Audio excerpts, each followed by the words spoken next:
Another one? Yes. Honey! Yeah? Waiting for the help to get that?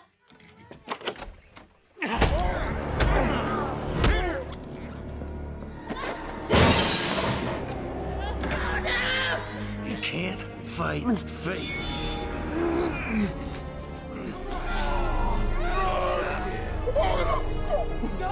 Shut the fuck up!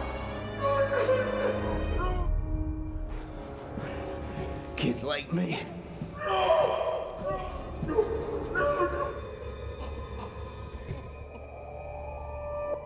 The film begins on a quiet night in the suburbs of Philadelphia. Inside a modest home, Clyde Shelton is seen tinkering with electronics. Nearby, his young daughter is making him a bracelet. Suddenly, there is a knock at the front door. Clyde tells his wife that he will get it. When he opens the door, two burglars, Clarence Darby and Rupert Ames, force their way inside. They immediately attack Clyde, beating him and tying him up. Darby tells Clyde that he cannot fight fate before stabbing him in the stomach. Clyde's wife enters the room and is also attacked by the intruders. Darby sexually assaults and murders her while Clyde is forced to watch helplessly. Clyde's daughter then walks into the room, confused by the situation. Clyde tries to scream through the duct tape on his mouth, but he is forced to witness the death of his daughter as well. Eventually, Clyde passes out from his injuries. Later, a prosecutor named Nick Rice discusses the case with his team. Nick has a 96% success rate and is focused on advancing his career. His colleague informs him that a judge has deemed DNA evidence from the crime scene inadmissible. Nick decides he cannot risk losing the case at trial. He chooses to pursue a plea deal instead, calling the situation part of an imperfect justice system. Clyde meets with Nick and provides notes he believes will help the case. Nick ignores the notes and explains the deal he has made. Darby has agreed to testify against Ames in exchange for a lighter sentence. This means Ames will receive the death penalty while Darby will only serve 5 years in prison. Clyde is emotionally traumatized and pleads with Nick to reconsider the deal. He knows that Darby was the primary offender and Ames was only his accomplice. Nick explains that the justice system is based on what can be proven, not what is known. Nick, both of them are guilty, especially Darby. It's not what you know, Clyde. It's what you can prove in court. Please don't make a deal with this man. He's Clyde, a I'm sorry, murderer. the deal is done. How could you do that? This is just how the justice system works. But this is a victory for us. Nick views the deal as a victory because it guarantees a conviction. During the courtroom proceedings, Darby silently mocks Nick's wife and agrees to the plea bargain. Outside the courthouse, Nick addresses the media about the verdict. Darby sarcastically expresses his gratitude to Nick while shaking his hand. Clyde watches this interaction from the crowd, feeling deeply betrayed by the system. Let's go.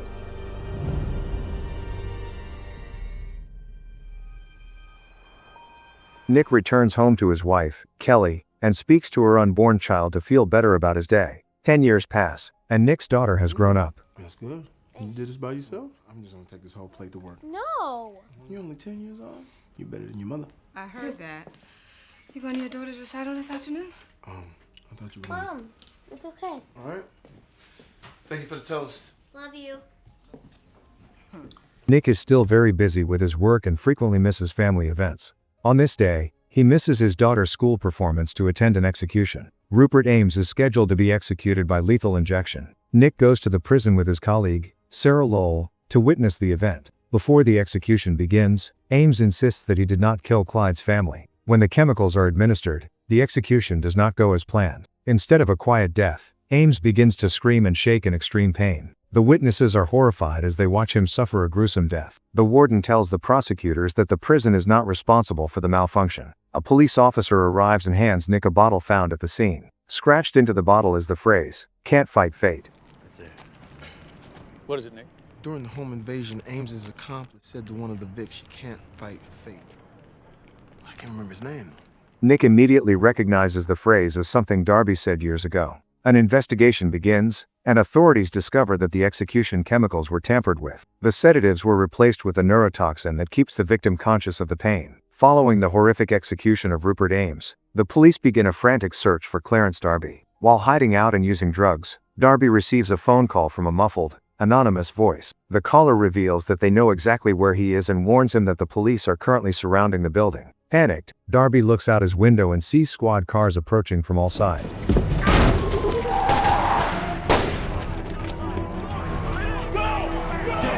The voice on the phone begins giving Darby specific instructions on how to escape. Following the caller's directions, Darby runs to the roof and fires shots at the police to create a distraction. He is told to ditch his weapon, drop into a nearby alley, and enter a specific police cruiser. Inside the car, he finds an officer who appears to be unconscious after being hit with a taser. Darby takes the officer's gun and forces the man to drive to a remote, deserted location on the edge of the city. Once they arrive, Darby orders the man to get out and kneel, intending to kill him to eliminate the witness. However, the man reveals himself to be Clyde Shelton. You know why I'll never see my wife and little girl again? Because you took them from me. Darby attempts to pull the trigger, but the gun does not fire a bullet. Instead of firing, the modified gun shoots several small needles into Darby's hand, injecting him with a paralyzing serum. Clyde explains that the toxin is derived from a puffer fish and will leave Darby completely conscious but unable to move or even blink. Clyde then drags the immobile Darby into a nearby abandoned warehouse that has been prepared like a surgical theater. Inside the warehouse, Clyde restrains Darby on a table under bright lights and records the entire process with a video camera. He tells Darby that he will experience excruciating pain and ensures he understands that the serum will prevent him from passing out. Clyde repeats the phrase Darby used 10 years prior, telling him that he cannot fight fate. Clyde then begins to methodically dismember Darby while he is still alive and aware. Meanwhile, Nick Rice and Sarah Lowell discuss the tampering of the execution chemicals back at the office. Nick expresses doubt that Darby had the intelligence to pull off such a sophisticated plan. Thanks for the car.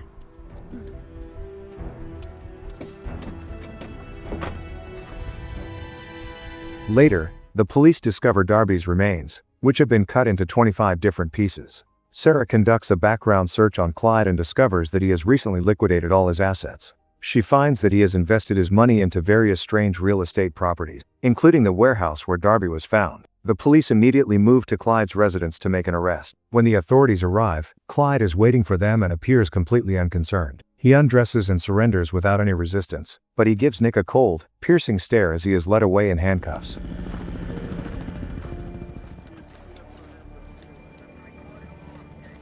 Upon searching his home, detectives find numerous books on law and a newspaper clipping of Nick shaking Darby's hand from a decade ago. Clyde is taken to an interrogation room where he sits quietly. Nick enters the room and briefly turns off the recording equipment to privately acknowledge that Darby deserved his fate. He then attempts to get a formal confession from Clyde. Clyde speaks in riddles, indirectly admitting he thought about the murders for years but pointing out that the police have very little physical evidence to prove he was the one in the warehouse. Clyde reminds Nick of their conversation from 10 years ago, noting that it does not matter what the police know, only what they can prove in court. He then offers to give a full, admissible confession, but only if Nick agrees to a deal. Clyde's first demand is a new, comfortable mattress for his prison cell. So that's the deal. You give me my bed, you get your confession. Fuck no.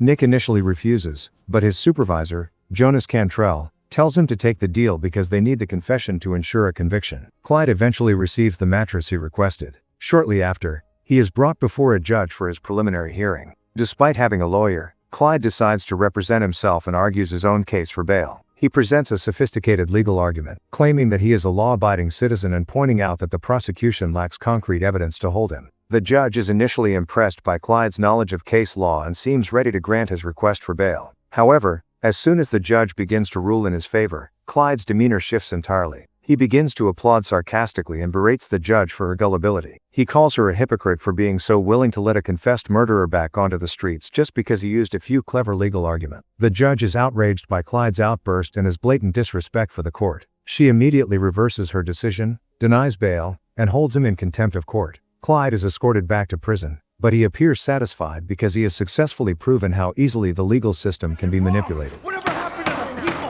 Whatever happened to justice? Hey, see you later, Nick.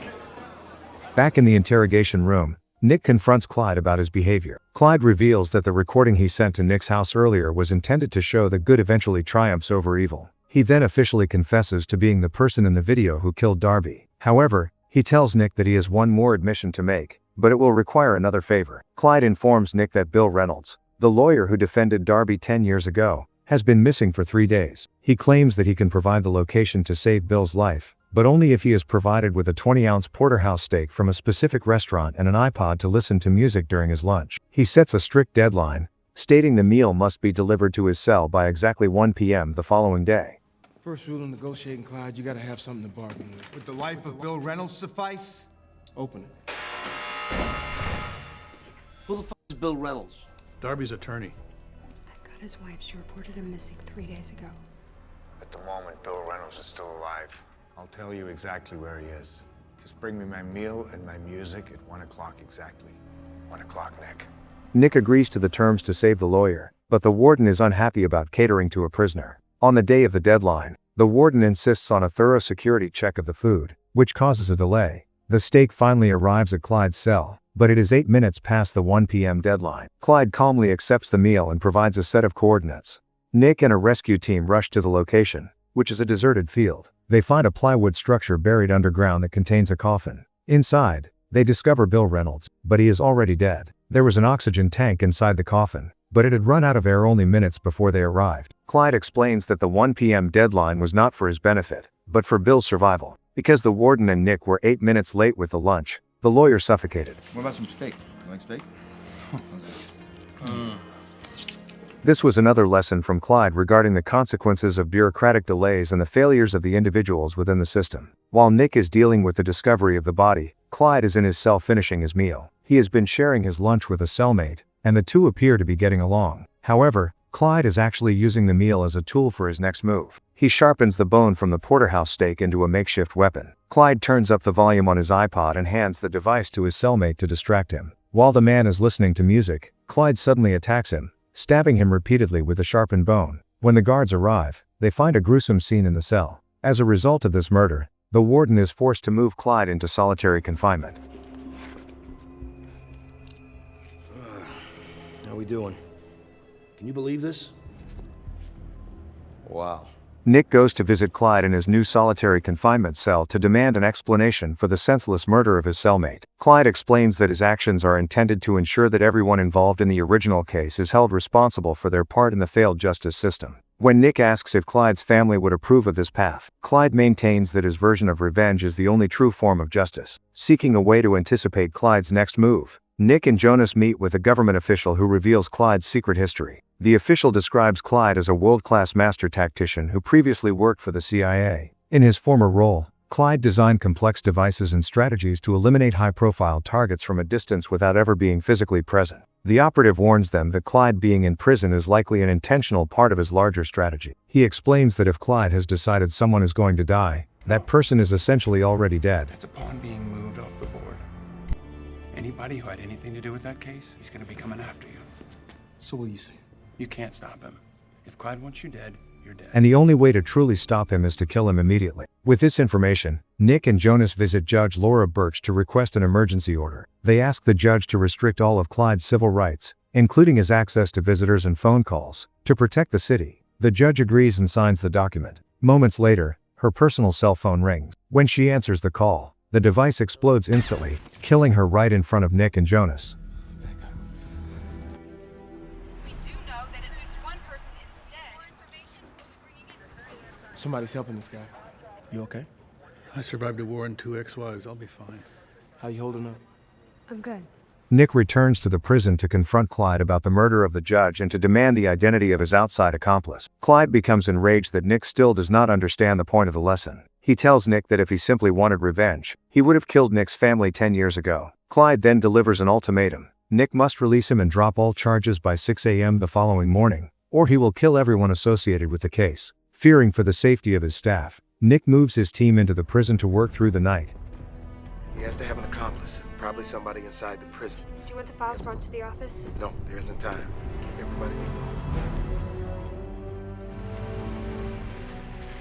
Believing the high-security environment will keep them safe, Nick and Sarah spend the night reviewing years of Clyde's financial records and property deeds to find a lead on his helper. Sarah begins to express doubt about the plea deal they made with Darby a decade earlier, but Nick insists they did what they had to do. As the 6 a.m. deadline passes without an incident, the team begins to relax, thinking Clyde was bluffing. Nick decides it is safe to send the exhausted staff home to rest. As the employees walk to their cars in the parking lot, a series of remote-controlled explosives detonate. Nick watches in horror as Sarah reaches her vehicle just as it blows up.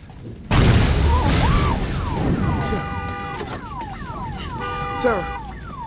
Killing her and 5 other officers instantly. Following the mass casualty event in the parking lot, the city is placed under a state of emergency. Nick is devastated by the death of Sarah and his other colleagues. Realizing that the walls of the prison have not stopped Clyde's campaign, The mayor is furious and places Philadelphia under lockdown, granting Nick and Jonas even more authority to stop the killings. Despite the tragedy, Nick refuses to give in to Clyde's demands. He returns to the prison and confronts Clyde in his solitary cell. Clyde remains calm and points out that the system Nick loves so much failed to protect his own team. He warns Nick that he is not finished and that the entire corrupt temple of the legal system must be brought down. Nick and Jonas attend the funeral for Sarah and the other fallen officers. During the procession, a series of remote-controlled weaponized robots, which have been mounted on tripods, appear from the back of SUVs. The machines begin firing indiscriminately at the mourners. In the chaos, Jonas Cantrell is shot and killed while Nick narrowly manages to survive by taking cover.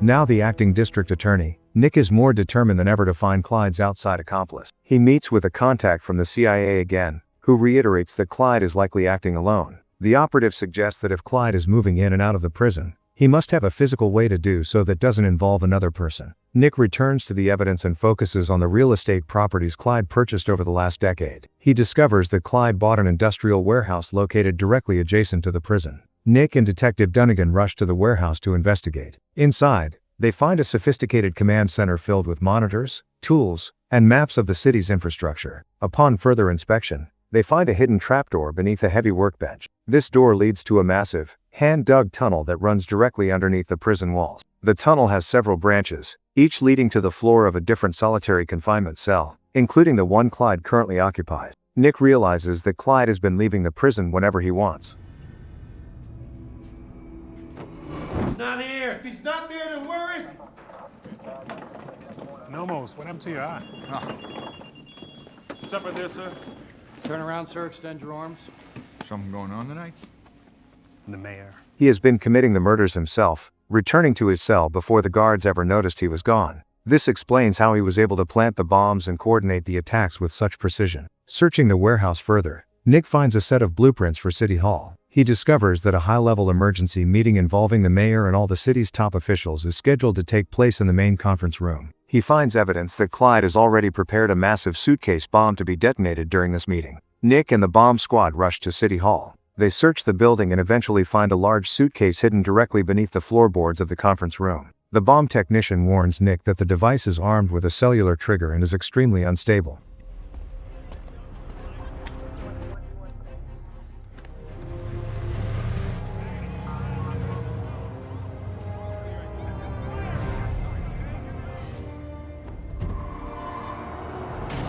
If the phone receives a call, the entire room will be destroyed. Meanwhile, back at the warehouse, Clyde finishes his preparations for the final act of his plan. He enters the tunnel and makes his way back toward the prison, unaware that his secret has been discovered. He climbs up through the trapdoor into his solitary cell, believing he is alone and safe. Clyde emerges from the tunnel and climbs back into his solitary confinement cell, believing he has successfully planted the bomb at City Hall. However, as he settles onto his bed, he is startled to find Nick Rice waiting for him in the shadows. Nick is holding a gun and looking at Clyde with a newfound sense of resolve. Clyde is surprised but remains composed, asking Nick if he is there to offer him one last deal. Nick explains that the lesson Clyde spent 10 years planning has finally landed. He admits that he was wrong to prioritize his conviction rate over true justice, but he clarifies that he will no longer negotiate with murderers. Nick tells Clyde that he has a choice to make that will define him forever. He urges Clyde not to trigger the device at City Hall, warning him that he will have to carry the weight of that decision for the rest of his life. Clyde looks at Nick and expresses a sense of relief that Nick finally understands the flaw in the system. Despite the warning, Clyde pulls out his cell phone and prepares to dial the number that will detonate the bomb. He tells Nick that he is sorry for how things had to end. Nick responds by saying he is sorry too, before he and Detective Dunnigan quickly exit the cell and lock the heavy steel door behind them. As Nick walks away, he informs Clyde that he has about 25 seconds left to live. Clyde looks confused until he glances under his own cot and sees the suitcase bomb sitting there. Nick and his team had found the device at City Hall and moved it into Clyde's cell while he was still in the tunnel. Clyde rushes to the trapdoor in the floor, but he finds that Dunnigan has already used a metal rod to jam the mechanism from the other side, sealing him inside the room. Realizing there is no escape, Clyde stops fighting and sits back down on his bed. He pulls out the bracelet his daughter made for him and holds it tightly. Clyde looks at the bracelet with an expression of sadness and acceptance as the timer on the bomb reaches 0.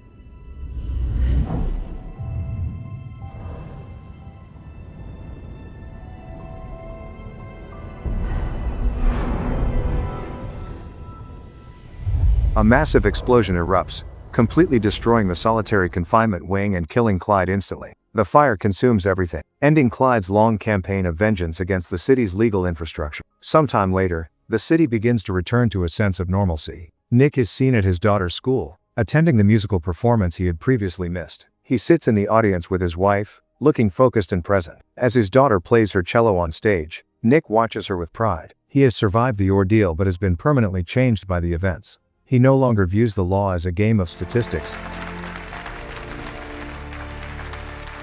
but as a responsibility to the victims he represents.